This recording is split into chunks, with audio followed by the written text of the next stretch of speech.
So back in the old days, did you ever have like a massive homework assignment, paper due in college, and you spent hours upon hours stressing, working, researching, putting the thoughts together, getting on that thing called a word processor or one of the early generation computers? You're typing, your thoughts are there, you're almost completed, and bam, the plug's pulled, the computer freezes, and it's like, holy, what do I do? Everything that I've invested into this paper, these thoughts, hours of work, it's gone. It's frozen. And you had a choice in that moment how to respond. For some people, they crumbled and they just tried to regurgitate something they'd already done and go back to something they'd already put on paper, and it wasn't quite as good as what originally had been put on paper. But other people, while they were still stressed, while they were still kind of freaking out, just said, okay, here we go. We got to do it again. And they had a reset. They had a reboot. And you had to reboot the computer. But then you learned, save as you go. Make sure that you've got that copy, because you freaked out because you didn't have everything that you'd done already saved. And for a lot of people, what they produced the next go-round was actually better than the original, because there was something on the inside of them and they weren't paralyzed by the reset and the reboot. And I think our country, I think our world, I think our generation is going through a reboot. We've been working so hard and going so fast and doing so many things, and it's like the computer froze. Society froze. And we've got things invested in business. We've got things invested in vacations. We've got things invested in our kids' sports. And some of us are kind of freaking out. Like, it's that moment of panic that everything's shut down. The computer's frozen. How are we going to react? How are we going to respond? And man, I just want to encourage you that this is a great opportunity for a reset. Great opportunity for a reboot. There's a great opportunity for you to have something better come out of you on the other side of this.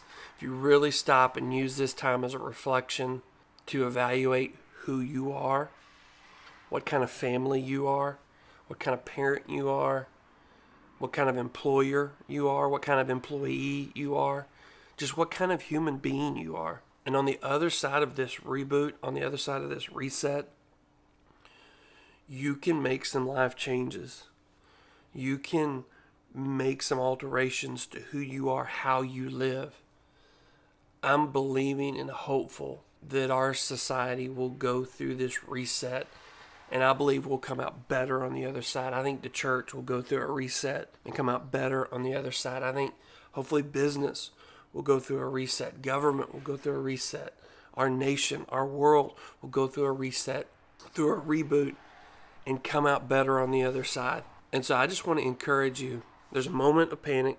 There's a moment of, oh my gosh, my life's work, my family, but collect yourself, because it's going to be okay. It's going to be okay. We're going to come through this. It's going to be okay. It's going to be okay. It's going to be okay. We're going to come through this. The computer is going to reboot. Society is going to reset. The question is how? How do we reset? What do we learn? What do we gain? What do we change coming through this? You know, we're in a conversation of essential, non-essential employees in business and in society. What businesses are essential? What businesses are not? What employees within that business are essential and what are not? And I don't want to get into a debate or a conversation about who. Every person is essential. Every human being is essential. There's value on the inside of you.